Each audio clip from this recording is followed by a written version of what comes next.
Nuclear power is a non-negotiable point of national pride for France.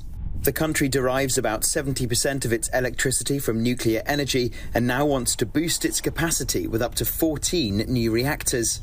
That ambition is part of proposed legislation reaffirming France's commitment to nuclear power to ensure energy sovereignty.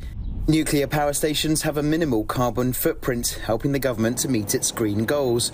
But some analysts question whether it is realistic to think 14 new nuclear plants can be built by 2050, the year France aims to reach carbon neutrality.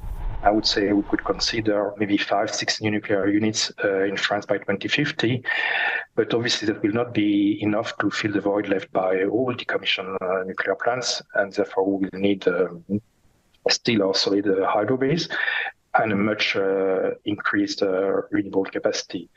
That renewable capacity is part of the French government's plans, especially new ambitions in onshore and offshore wind output.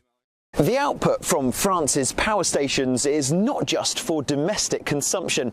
In 2023, the country regained its place as Europe's leading exporter of electricity.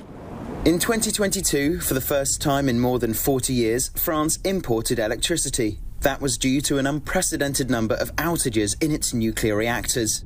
In that same year, Sweden and Norway exported more electricity than France. In December last year, France signed a nuclear cooperation memorandum with Sweden. The French president then travelled to Stockholm in January to underscore the bilateral commitment to nuclear energy. When we speak about our energy, we have to produce our low-carbon energy. More renewable, more nuclear, more efficiency. European solutions. It's part of our mid to long run security. The government promises to make environmental efforts rather than set concrete objectives, and ministers have been criticised for the removal of green targets. Maintaining both its ageing fleet of nuclear reactors and its leading place in the power export market, while at the same time adhering to commitments in green energy, is proving a difficult balance for the French government to strike. Cullen, CNA, in Nogent-sur-Seine, northern France.